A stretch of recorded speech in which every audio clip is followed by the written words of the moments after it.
Hey, Dr. Brett here. I was just, listening to Roger Federer, who's, one of the most amazing champions ever. 20 Grand Slam championships, tied for the most ever with Rafael Nadal, soon to be overtaken by Novak Djokovic, who just seems like almost unstoppable at this stage.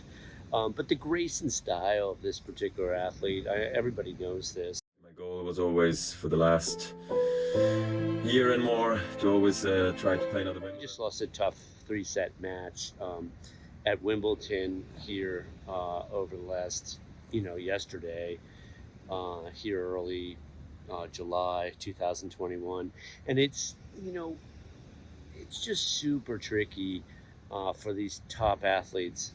But for any athlete that goes through a transition, his body's not the same. He's coming off rehab a year and a half after a knee injury and surgery and so on. Maybe, you know, 10, 15, 20 years ago were very simple and very normal for me to do nowadays.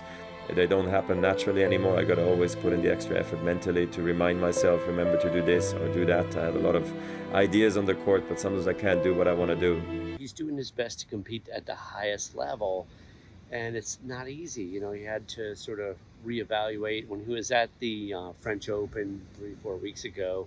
He played a few matches, won, and then withdrew just to save his body for Wimbledon, knowing that he wasn't going to be able to beat Nadal or Djokovic, right? He just knew that, and some people were critical of that decision. But at the end of the day, he's trying to do what's best for his team, his family, his fan base, himself, and so on. And he's trying to balance sort of all of that. He made some comments to the media. He's going to take some time now and sort of evaluate what's next and not, feel pressured by others, including the media and the fan base. And that, he's 39, turning 40 soon, whatever. He's a graceful guy. There's been a lot of pressure on all these athletes at this high level, and some of the younger ones have struggled to get in front of press conferences and so on after matches.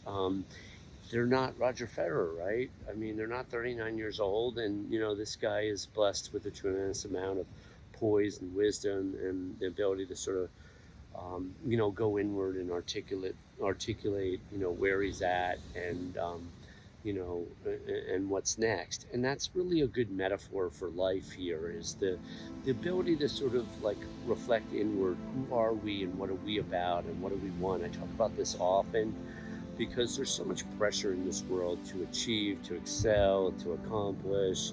To a certain extent, American culture in particular, there's a lot of straining and striving.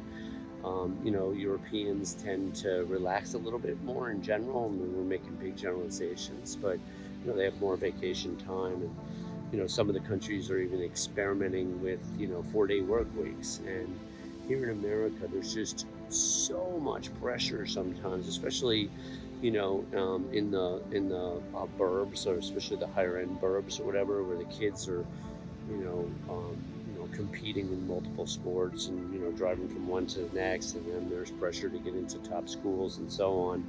And a lot of times people don't really take the time to evaluate and reflect. What do we really want? Who are we? What are we about?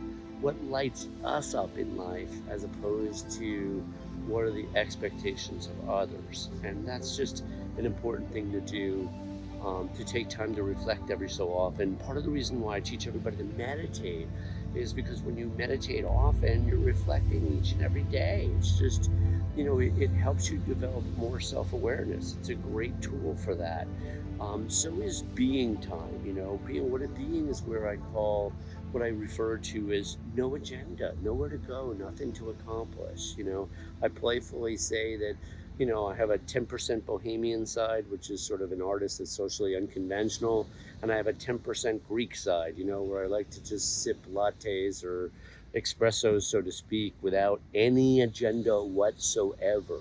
I mean, how freaking amazing is that? And then I have a driven side, and I have an intellectual side, and I have an athlete side. So some of us have all these different sides, and if we're going to feel fulfilled on this planet, then we need to sort of honor those different sides and take time to reflect once again on who we are and what we're about and what we really want. Hey, I'm Dr. Brett. Hit like and subscribe, and if you really want to support us, sign up to our Patreon.